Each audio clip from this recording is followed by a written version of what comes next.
baru ritual pesugihan.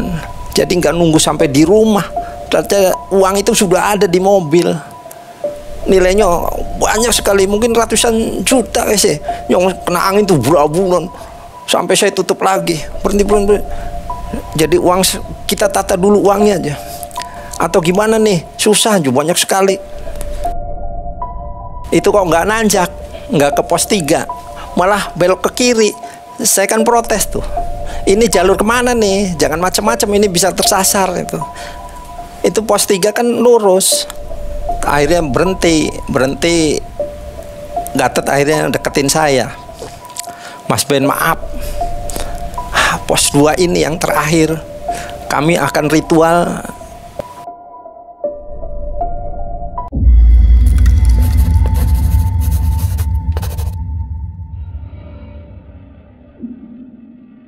Assalamualaikum warahmatullahi wabarakatuh. Halo sobat-sobat mengulas malam, apa kabar? Saya doakan semoga sobat-sobat hari ini dalam keadaan sehat walafiat, banyak diberi rezeki dan dimudahkan segala urusannya. Gunung Lawu terletak di 2 provinsi, Jawa Tengah dan Jawa Timur. Tepatnya di Kabupaten Karanganyar, Jawa Tengah, dan Kabupaten Magetan di Jawa Timur. Gunung ini terkenal sekali aura mistiknya, sehingga dijadikan pusat bagi orang-orang yang ingin melaksanakan hajat supaya berhasil. Di antaranya pesugihan. Sobat-sobat pasti tidak aneh dengar kata pesugihan ini. Pesugihan adalah ritual untuk mencari kekayaan dan kemakmuran secara instan. Sehubungan dengan pesugihan inilah saya akan menceritakan pengalaman mistik ini. Pesugihan Gunung Lawu ini luar biasa. Luar biasa sekali uangnya. Berlipat-lipat, tiap hari muncul, datang. Dan nilainya tak terhingga. Namun dampaknya juga luar biasa. Jadi kejadian ini terjadi beberapa tahun yang lalu. Diawali dengan datangnya teman saya ke rumah saya ini. Teman waktu muda, usaha bersama di dunia percetakan. Kami berjalan usaha ini dengan baik. Namun di tengah jalan kami terpecah kongsi karena teman saya ini, sebut saja namanya Gatot, dapat warisan rumah dan uang ratusan juta di daerah Subang, sehingga Gatot ini sepakat untuk pecah kongsi baik-baik. Hampir 10 tahun kami lost kontak karena mungkin kesibukan masing-masing. Nah, waktu itu saya juga kaget. Tiba-tiba Gatot datang ke rumah saya, berkunjung ke rumah saya. Tapi berbeda dengan 10 tahun yang lalu. Kondisinya kelihatan kurus, rambutnya acak-acakan. Saya lihat di matanya juga penuh nelongso ya. Kelihatan banyak masalah sekali. Saya dengar sebelumnya Gatot ini kabarnya sukses di dunia percetakan di Subang. Tapi hari ini kok berbeda sekali. Tidak sesuai dengan apa isunya bahwa dia itu sukses. Dia datang duduk di ruang tamu. Kami berpandang-pandangan. Saya belum berani membuka pembicaraan karena lihat kondisi fisiknya. Jadi saya diam aja menunggu Gatot ini bicara. Hampir 5 menitan lah kami berdiam saling pandang. Akhirnya Gatot membuka pembicaraan bahwa dia usahanya bangkrut.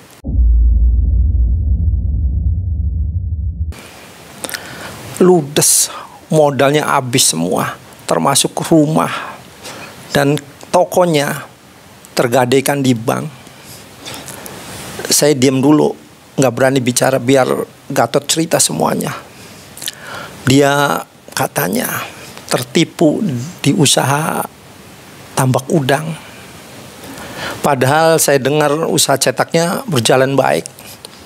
Makanya saya cut waktu itu. Loh, Tot, kamu kan sukses di dunia percetakan sampai beli mesin besar. Iya Mas Ben, jawabnya. Tadinya saya lancar.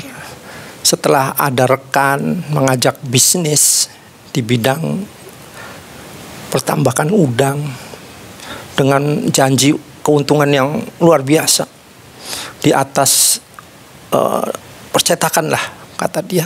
Jadi dia tertarik, modalnya dihabisin sampai rumah digade. Ternyata gagal usahanya, sebagian modalnya dibawa kabur. Saya sampai hanya bisa manggut-manggut aja.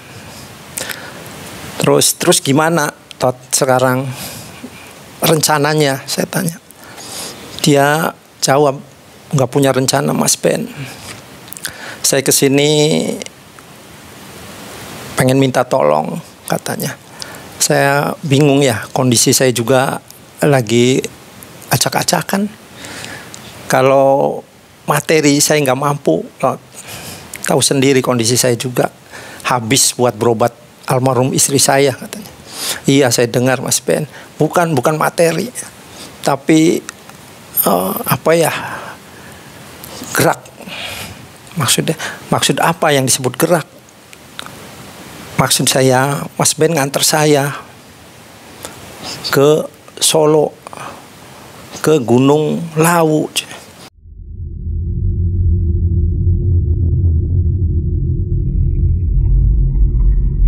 Saya kaget, sementara saya diem. Untuk apa Gatot sampai ke sana jauh-jauh? Saya mau tirakat, Mas Ben. Dengar-dengar di Gunung Lawu ini banyak mistisnya, banyak orang ke sana tirakat di sana dan membawa petunjuk. Ya itu isu, Tot. Tidak semua orang mampu, tidak semua orang sama. Bisa saja ente tidak mendapat apa-apa, hanya buang duit. Kondisi Gatot kan kau sendiri, katanya bangkrut, untuk makan aja susah. Tenang Mas Ben, kata dia. Ada yang membiayai teman saya aja dari Jakarta. Pengen sekali tirakat di Gunung Lawu. Tolong Mas Ben, bantu ya. Mas Ben sebagai guide. Mas Ben kan udah beberapa kali mendaki Gunung Lawu ini. Kan pernah cerita beberapa kali dulu. Iya sih. Cuma gimana ya, kondisi saya gini. Saya kalau nggak kerja ya nggak makan. Gitu. Udah semua akan dijamin. Peralatan, Mas Ben juga umpamanya 5 hari nggak, pengeluaran sehari berapa ditanggung semua. Malah dikasih uang lebih kalau sukses. Akhirnya saya diem. Gatot megang tangan saya. Tolong Mas Ben, tolonglah aja. Hitung-hitung nolong saya. Barangkali di sana ada petunjuk. Terus saya tanya, kira-kira kapan rencananya? Tot, ya secepatnya aja. Bila perlu besok pagi. Emang mau cepet-cepet buat apa? Ya Mas Gatot langsung jawab, ya buat saya kan kondisinya lagi begini, makin cepet makin baik. Mudah-mudahan di sana dapat petunjuk, kan permasalahan bisa selesai. Makin cepet makin baik. Akhirnya saya nggak bisa nolak. Ya Gatot teman saya dari muda, bekerja bareng, susah bareng, senang bareng. Akhirnya saya putusin, ya sudah, besok siap asal semua ditanggung nih. Tot, udah semua ditanggung, perjalanan sama rangsel, sama makanan untuk perjalanan pendakian, sama uang saku Mas Ben. Jadi Mas nggak usah khawatir, semua ditanggung. Oke kalau begitu, besok pagi saya tegasin. Oke, Kemudian Mas Gatot kelihatan ngontak seorang. Mas Gatot langsung jawab, "Ton, besok siap, jadi teman saya mau nganter pendakian ke Gunung Lawu." Terus saya dengar suara, "Oke, besok pagi saya udah meluncur." Maksudnya udah sampai ke Cirebon pagi-pagi sekali. Terus setelah ada kesepakatan, Gatot ini langsung pamitan dengan muka rada sumringah kelihatan. Beda dengan pas pertama datang. Mungkin punya harapan lah. Satu-satunya harapan ini yang dia tanggung, yang dia harapkan supaya bisa menyelesaikan permasalahan utang piutangnya, rumah dan tokonya dikaidin ke bank juga. Singkat cerita, benar pagi-pagi sekali jam 6 pagi ada mobil masuk Avanza masuk ke halaman rumah. Ternyata ya itu Gatot sama temennya Tony katanya sih. Setelah saya sambut, saya duduk-duduk ngopi sebentar, ya ngobrol-ngobrol lah. Terus langsung berangkat. Tidak melewati jalan tol katanya. Kita jalan biasa aja, nggak rame, kan bukan weekend. Waktu itu hari Senin, saya ingat. Oke, kita gantian nyupir. Bertiga kan bisa nyupir semuanya, Mas Ben, kata Gatot. Oke. Jadi perjalanan lancar-lancar aja. Sampai di Solo sekitar jam 4 sore. Jam 4 sore saya putuskan pendakian besok. Sekarang kita nyari hotel dulu. Silakan Mas Ben cari. Mas Ben kan pernah tinggal di Solo. Iya. Jadi saya cari tuh tepatnya di jalan ada hotel murah. Cukup untuk istirahat malam ini. Hitung-hitung mempersiapkan fisik ya. Singkat cerita, paginya kami beres-beres semua peralatan yang akan dibawa ke pendakian. Rangsel kami penuhin semua.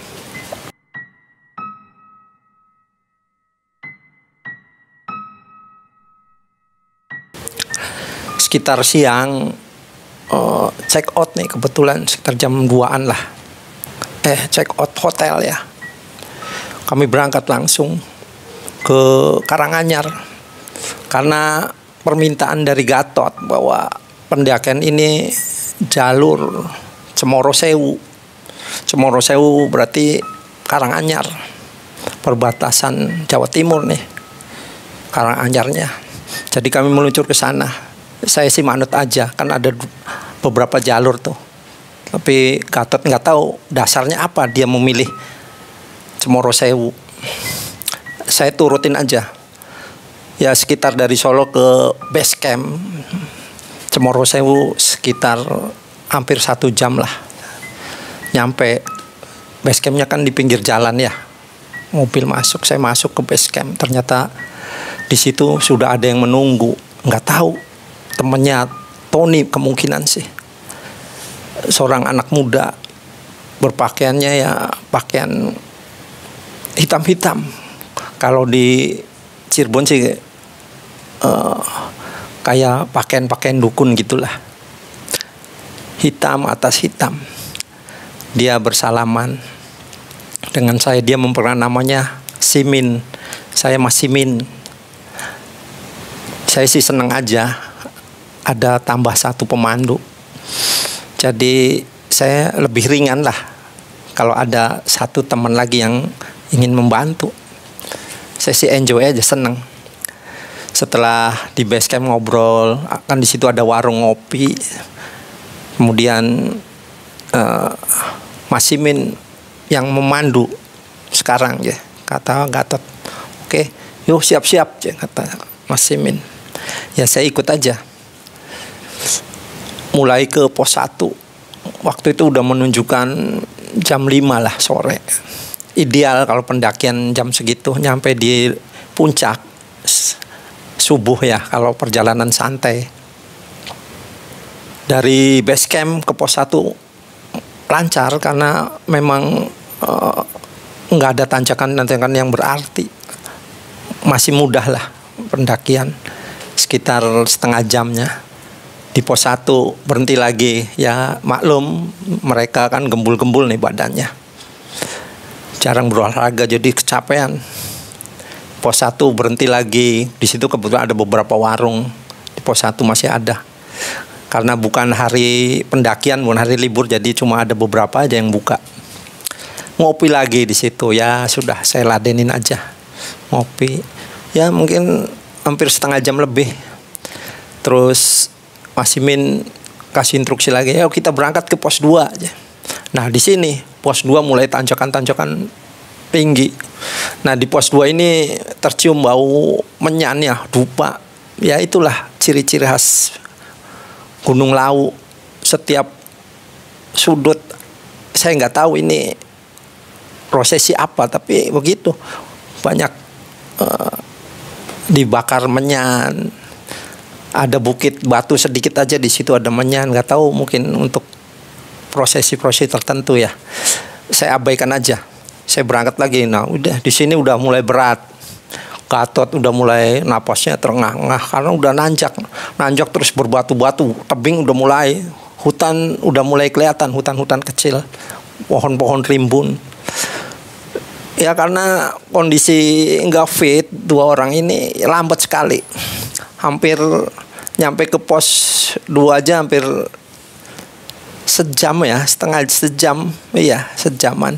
Jadi udah ngelewat maghrib sampai situ. Ya kami udah mempersiapkan segalanya, senter yang di kepala, senter di tangan, udah lengkap lah, udah dipersiapkan oleh Gatot. Nyampe pos 2 akhirnya dengan napas terengah-engah ya, dua-duanya itu malah sampai Gatot sempat muntah karena masuk angin kelihatannya. Setelah itu kami putuskan untuk beristirahat di pos 2 nih.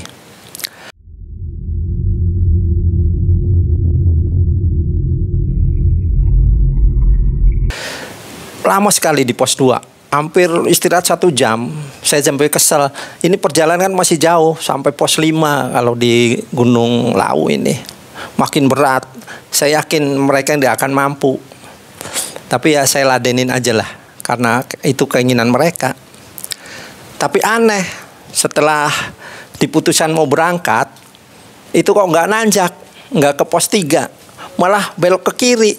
Saya kan protes tuh, ini jalur kemana nih? Jangan macam-macam, ini bisa tersasar itu. Itu pos 3 kan lurus. Akhirnya berhenti. Gatot akhirnya deketin saya. "Mas Ben, maaf. Pos 2 ini yang terakhir. Kami akan ritual di sebelah hutan sebelah itu."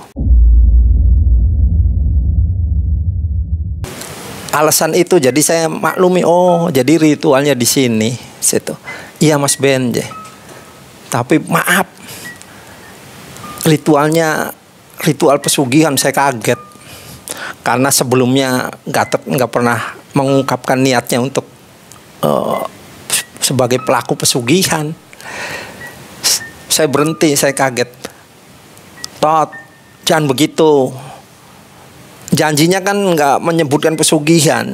Itu pesugihan tuh apa ya, berdosa. Udah jelas-jelas bersekutu dengan jin." Saya tuh. Mas Gatot akhirnya menenang, "Tenang Mas Ben, tenang Mas Ben. Ini tanggung jawab saya, dosa-dosa saya. Mas Ben hanya ikut mengantar aja. Mas Ben nggak usah ikutan melakukan ritual pesugihan. Bukan begitu, Tot. Saya ikut dosa. Saya kan mengantar orang yang melakukan dosa. Saya terbawa dosa." Mereka berdiam. Tadinya saya mau balik lagi. "Sudah kalau gitu saya pulang lagi di mobil aja. Silahkan, kan udah ada pemandunya, Mas Simin itu." Akhirnya kita berdiskusi. Nah, Gatot akhirnya memohon-mohon ke saya, "Tolong Mas Ben, sekali ini aja bantu saya. Saya kan nggak kenal dengan Mas Simin. Bagaimana kalau saya dikerjain atau dijahatin? Tolong, nanti Mas Ben nggak usah ikut. Mas Ben tetap mendampingi saya tapi di luar kegiatan saya aja. Akhirnya saya ngelihat muka Gatot, kasihan juga ya, dia sampai memelas-melas. Ya, apa boleh buat, nasi sudah menjadi bubur, pikir saya tuh. Ya sudahlah, tapi maaf saya nggak ikut-ikutan nih ritual ini, saya akan jaga jarak. Iya, makasih Mas. Jadi kami berangkat lagi. Ternyata dari pos 2 ini jalurnya berat juga ya. Nanjak terus hutan-hutan lebat. Nggak ada jalan. Saya kira kalau nggak diantar Mas Simin, kita nggak akan nemukan tempat ritualnya. Ini tertutup sekali. Hanya orang-orang tertentu yang dibantu oleh orang-orang yang biasa melakukan ritual ini. Termasuk Mas Simin ini ternyata guide khusus mengantar orang yang mau pesugihan. Nggak tahu kontaknya dari mana, saya nggak ngerti, saya nggak akan bertanya itulah. Karena ini sudah terjadi, ya udah kami jalan lagi. Hampir setengah jam lebih. Ya, 2 orang ini terengah-engah sampai saya ikut mendorong. Setelah setengah jam lebih, Mas Simin ngasih kode, ini tempatnya aja. Coba di center, ternyata di rimbunan pohon-pohon ada gua. Itu guanya. Bentar ya, saya masuk dulu. Saya ketemu Kuncen juru kunci yang di gua itu. Jadi kami bertiga ditinggal. Mas Simin masuk ke dalam. Ya hampir seberapa jam lah.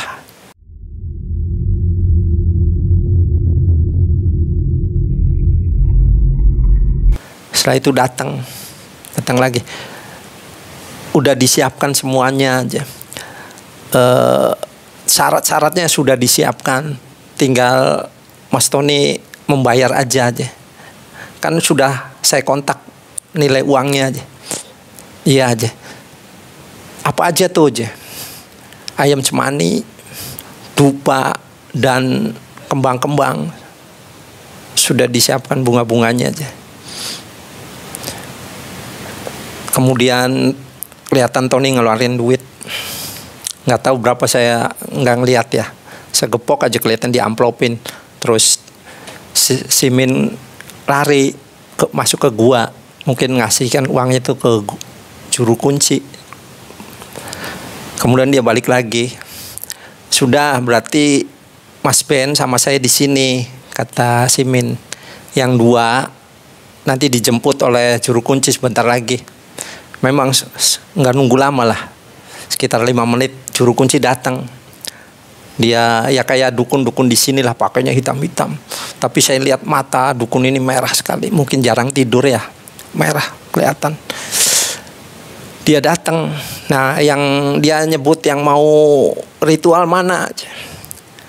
Ya 2 ini, Tony sama Gatot. Kalau saya mau menunggu di luar gua. Setelah dia ngobrol, saya nggak dengar karena suaranya pelan sekali, mereka berbisik-bisik. Tiba-tiba 2 orang ini, Gatot sama Tony, buka baju. Jadi buka baju, buka celana telanjang bulat. Saya sampai heran, oh ritualnya begitu. Saya ngikutin kejadian-kejadian yang di situ aja. Buka jadi telanjang lebat. Setelah telanjang, di bawah tuh oleh Kuncen masuk gua. Habis itu saya nggak tahu aktivitas mereka ya, karena saya nggak boleh masuk karena bukan pelaku ritual. Cuma saya penasaran. Saya tanya ke Simin, Mas Simin, ceritain dong prosesinya, tahap-tahapnya gimana. Mas Simin kan sering nganter. Oh iya aja. Mas Simin cerita ke saya bahwa pesugihan Gunung Lawu ini pesugihan yang cepat, ekstra cepat, tidak lama dengan dibandingkan pesugihan lain. Mudah syaratnya. Syaratnya tinggal nunggu. Jadi yang bajunya dibuka, salah satunya nggak pakai pakaian sama sekali. Nanti dua orang ini nih, Mas Ben, semedi di gua yang paling depan, matanya ditutup. Yang saya lihat dulu begitu. Nanti ada perempuan cantik yang akan memandunya. Jadi dua orang itu akan dibawa. Jadi guru kunci sih cuma hanya mengantar sampai situ aja. Semua aktivitasnya diserahkan ke makhluk halus di situ yang menempati gua. Yang jemput nanti wanita cantik. Nanti dibawa masuk ke gua. Nah, nanti ada lorong. Pusatnya dari gua itu adalah pusat ritual. Semua terbuat dari emas, indah sekali. Semua hartanya di situ, harta-harta dari pesugihan ini. Batu-batu permata, emas batangan ada di situ. Katanya dia juga belum tahu, itu cerita dari Kuncen. Kata Simin, ya sudah saya mendengarkan aja, saya rasa ingin tahunya jadi bertambah. Nah, setelah di situ baru dia ngucapin keinginannya apa. Mau jabatan, mau ilmu kebal, mau pesugihan. Nah, kebetulan temannya Mas Benik pesugihan. Nah, nanti mereka salah satu ritualnya yang melakukan hubungan seks sama penunggu Gunung Lawu. Setelah itu selesai, mudah kan? Besoknya pasti uang melimpah katanya. Tiap hari. Soalnya saya sering melihat pelaku-pelaku pesugihan gunung ini cepat kaya. Tapi jangan salah, tumbalnya orang-orang yang dicintai itu sebagai perjanjiannya. Mereka akan dijadikan budak. Dia cerita lagi, ada teman saya katanya, saya anter, ya gitu, istrinya meninggal mendadak, tapi kekayaannya luar biasa. Nah, pas digali karena salah lobang, itu lobang punya orang, jadi nggak mau diprotes, jadi harus dipindahin ke tempat lain. Ternyata setelah dibongkar bukan jasad manusia, isinya kedebukan pisang, nggak tahu jasadnya kemana aja.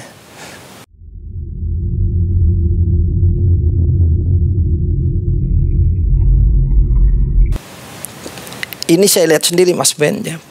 Boleh tidak percaya, saya hanya manggut-manggut aja. Luar biasa ini pesugihan Gunung Lawu. Setelah cerita itu, jadi saya merenung, ya Allah, teman saya ini nekat sekali. Orang-orang yang dicintai akan dijadikan korban tumbal karena harta, pikir saya itu. Setelah nunggu semalaman sama Simin, saya kira kalau nggak ditemenin Simin saya takut. Itu di sini auranya udah beda sekali. Saya lihat bayangan-bayangan yang seliwirin. Kadang-kadang pocong lewat, kuntilanak, wewe gombel, ya pokoknya cerita-cerita hantu ada semua di sini. Mungkin jin-jin di daerah ini mau menunjukkan kekuatannya, kehebatannya mereka di hadapan saya, bahwa ini wilayahnya, wilayah dia, jangan macam-macam. Mungkin perkiraan saya begitu. Ya saya diem aja. Iya begitu. Kalau nggak ditemenin Simin kayaknya saya udah lari. Simin sudah menceritakan sebelumnya, kalau ada apa-apa tenang, mereka tidak mengganggu, cuma memperlihatkan wujud-wujud yang aneh-aneh aja. Benar, setelah hampir tengah malam, ya sekitar jam 1-an, selesai tuh ritual. Karena teman saya Gatot sama Tony itu keluar dengan telanjang, tapi dengan kondisi lemah sekali. Jalannya itu sempoyongan, sampai saya kejar tuh, saya pegang takut jatuh. Berdua saya pakein lagi, pakai bajunya lagi. yang tadi dilepas, pakai baju semua. Kelihatan walaupun lelah, ada senyum di dua orang ini, senyum harapan bahwa besok akan jadi orang kaya. Kecepatan dari pesugihan Gunung Lawu ini begitu cepat sekali. Pikir saya nanti mungkin di rumah uangnya muncul. Cerita Mas Simin ini nanti uangnya di bawah-bawah kasur dengan jumlah yang fantastik. Bisa aja sehari ratusan juta. Akhirnya setelah berpakaian, saya langsung turun aja. Kita ke pos 1 istirahat, di sana kan ada warungnya. Kelihatan lelah, lapar. Terus Gatot ngomong, kenapa harus ke pos 1? Kita kan bawa makanan. Udah di sini aja. Mas Simin jawab langsung, jangan di sini, nggak boleh. Ayo turun dulu, nyari tempat yang jauhan di pos 2 nanti. Oh gitu, benar coy, turun lagi. Itu karena nggak nanjak ya. Rada turun, mereka rada kuat berdua ini, rada cepet, nggak kayak awal karena nanjak. Setelah di pos 2 di tempat semula, kami ya makan bekal-bekal yang dibawa dari Cirebon, minum roti, makan sekenyangnya lah. Kelihatan teman saya ini berdua bersemangat sekali. Akhirnya jalan lagi, nyampe di base camp Cemoro Sewu itu menjelang subuh ya. Di situ ada beberapa warung ya, kami tetap aja sebelum makan nasi ya masih lapar, walaupun udah makan roti. Akhirnya kami makan nasi di warung di base camp.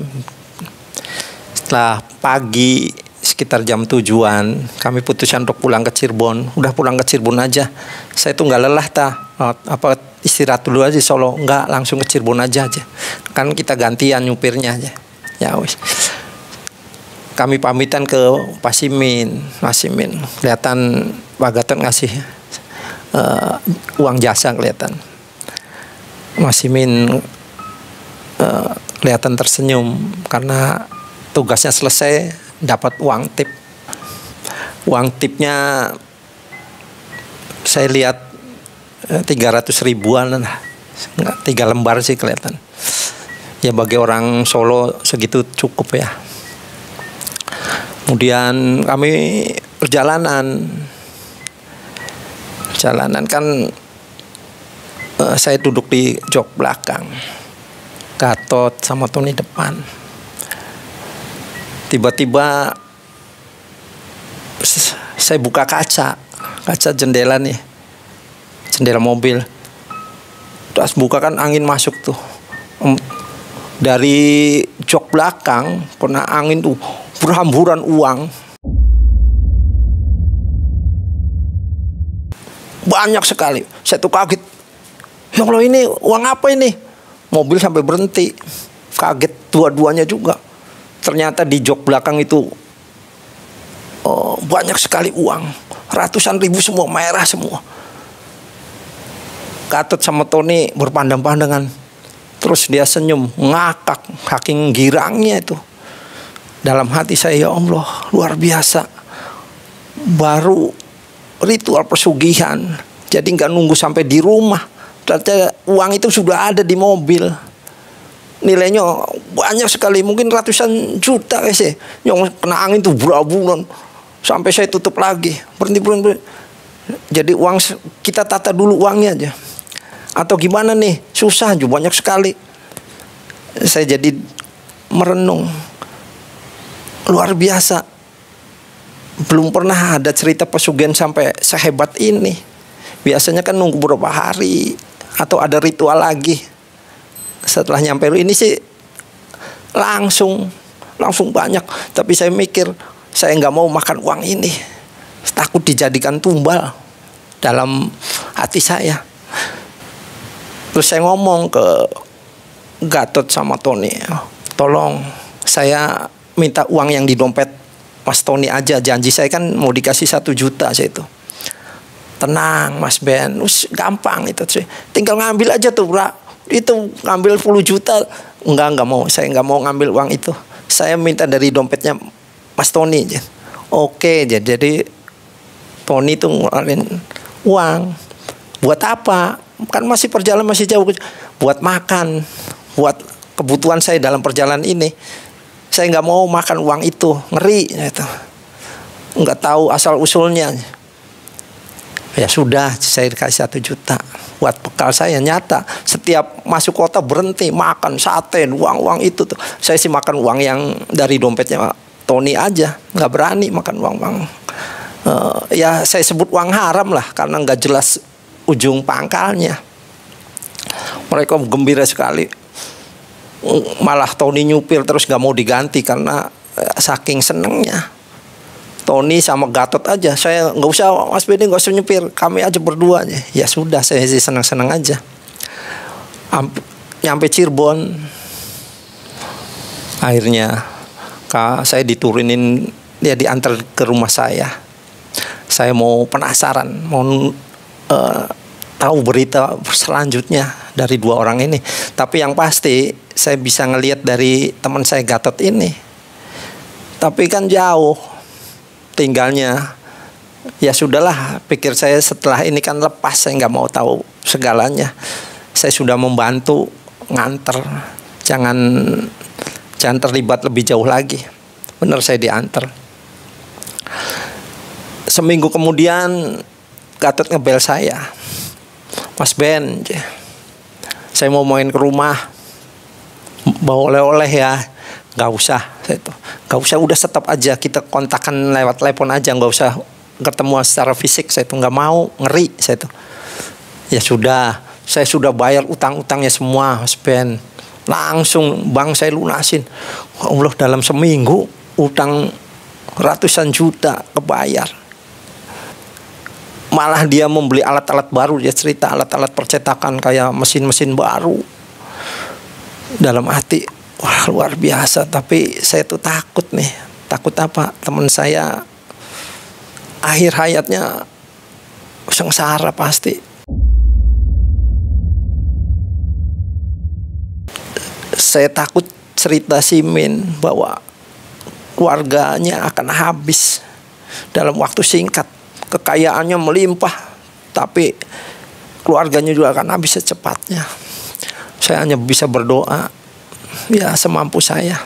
Bener, 2 bulan kemudian ngebel, nangis tuh Gatot, anaknya yang perempuan, anak bungsunya meninggal dunia, kecelakaan tunggal. Masih SMP, bawa motor, nabrak trotoar, kepalanya kena benturan pohon, meninggal di tempat. Terus saya kan ngomong, Tot, rencananya gimana? Itu kan resiko. Saya sudah punya rencana Mas Ben. Saya nggak mau keluarga saya habis. Yang penting utang-utang saya sudah lunas, rumah sudah di saya lagi, kios di saya sudah punya modal, alat-alat mesin. Nggak apa-apa umpamanya uang yang goib ini habis, yang penting saya nggak punya utang. Dan keluarga saya cuma 1 yang saya korbanin, anak bungsu. Istri dan anak kedua sih saya pertahankan. Makanya saya mau minta tolong lagi. Saya tuh kayak minta tolong apa lagi toh? Saya kan sudah ngomong sekali, kemarin aja udah terakhir. Tolong si Mas Ben, melalui telepon aja, saya nggak akan ketemu aja. Nyebutin aja kiai yang di Cirebon yang mumpuni, kiai yang bisa bantu saya mau melepas perjanjian ini. Dan anak saya mau saya titipin di pesantrennya. Nggak mau anak saya yang kedua ini jadi korban. Anak yang pertama nih nggak jadi korban. Itu rencana saya dari dulu begitu. Makanya saya berani pesugihan, habis itu saya tutup. Biarlah korban 1 anak katanya. Tidak semudah itu, Dot. Ya makhluk, kan udah perjanjian dan makhluk saya itu mereka nggak sembarangan, nggak semudah itu melepaskan. Ya makanya dari itu, maaf, tolong kiai mana, tolong nanti saya datang sendiri aja. Ya saya bantulah, oke. Tapi saya nggak mau ketemu fisik nih, ketemu ente, Tot. Saya takut dampaknya juga aja. Akhirnya saya kasih tahu pesantren mana yang di Cirebon yang secepatnya harus dikunjungin dan minta tolong anaknya dititipin itu di pesantren itu. Iya, makasih aja. Hari ini juga saya mau ke Cirebon aja. Saya bawa anak dan istri saya aja. Saya nggak tega ditinggal di rumah, takut ada apa-apa. Ya sudah, selesai nih, Tot. Ya saya sudah kasih bantuan kedua aja, informasi. Terus udah nggak ada kabar ya. Saya harap Gatot cepat ke kiai yang saya rekomendasikan. Makin cepat makin baik. Itu nggak ada waktu lama dari kematian anak yang perempuannya. Baru sebulan dia ngebel lagi, nangis lagi. Ternyata istrinya meninggal jatuh dari kepleset di WC, kepalanya terbentur, dibawa ke rumah sakit, meninggal dalam perjalanan. Saya tuh sampai ngelus dada. Ya itulah resiko pesugihan Gunung Lawu ini. Uangnya banyak, tapi tumbalnya juga nggak lama, nggak dalam waktu lama udah dihabisin tuh. Sesuai ceritanya Simin. Saya tanya di telepon tuh, udah ketemu kiai belum? Saya sudah 2 kali ke Cirebon, nggak pernah ketemu kiainya, lagi keluar kota lagi. Ya sudah, gini aja, kesini aja ke rumah saya. Udah, saya saking kasihannya ya. Gatot tinggal sama anaknya yang pertama, laki-laki, masih SMA waktu itu. Saya nggak tega kalau sampai anaknya juga jadi korban. Saya tunggu secepatnya, nanti saya antar ke kiainya. Kan kiai kan di situ tuh tidak satu, ada anaknya, ada mantunya, itu semua kiai semua. Bisa seketemunya aja salah satu mereka, insya Allah bisa bantu. Jadi saya tunggu 2 jam kemudian Gatot datang sama anak laki-lakinya. Ayo cepet. Jadi ya saya akhirnya mau tidak mau terlibat lagi. Saya bawa, ya deket lah dari rumah saya, yang masih pesantrennya masih nggak jauh.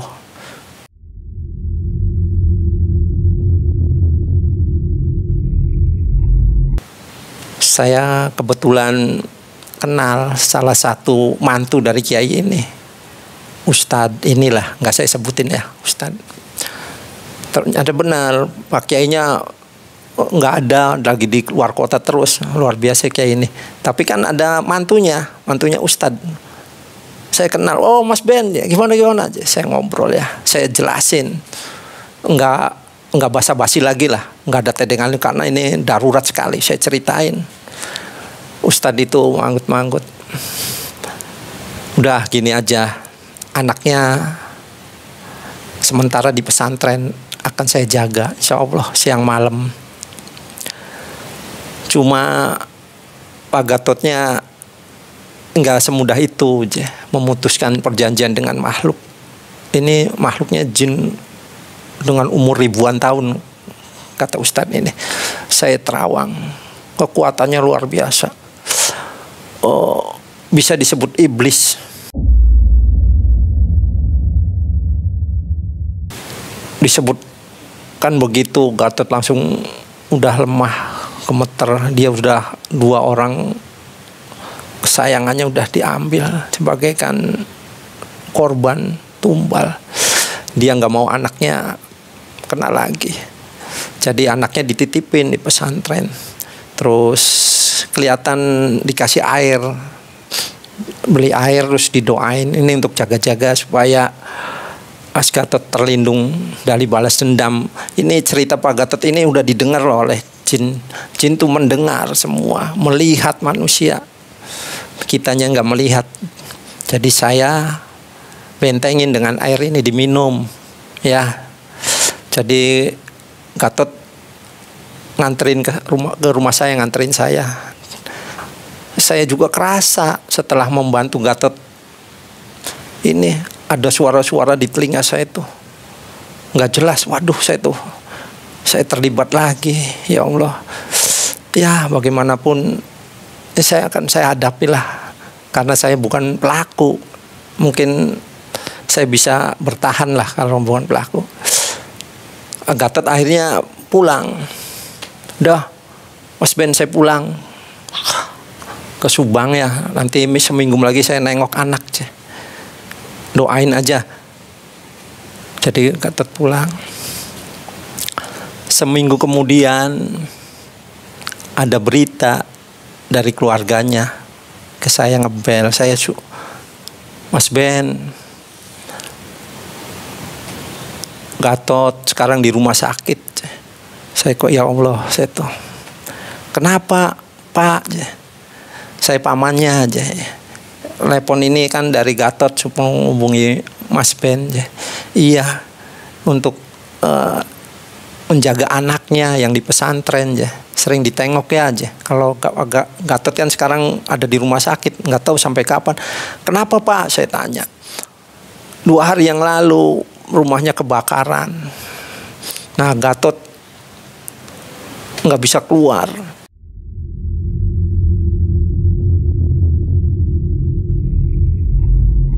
Dan sebagian tubuhnya terbakar. Hampir 50%. Sekarang kondisinya udah kritis ya, sakit. Ya udah Pak, saya mau ke Subang ya. Iya, ditunggu aja. Saya jadi cepet saya ke Subang, pakai motor aja udahlah. Hampir 2 jam ya saya ke Subang. Rumah sakit saya kunjungin, benar. Saya masuk ke Gatot udah hampir 50% kebakar. Dia mendengar dan ngomongnya juga nggak bisa. Dia megang tangan saya. Tangannya juga udah diperban ya, jadi saya nggak apa-apa lah walaupun terbakar. Minta titip anaknya, sering ditengok.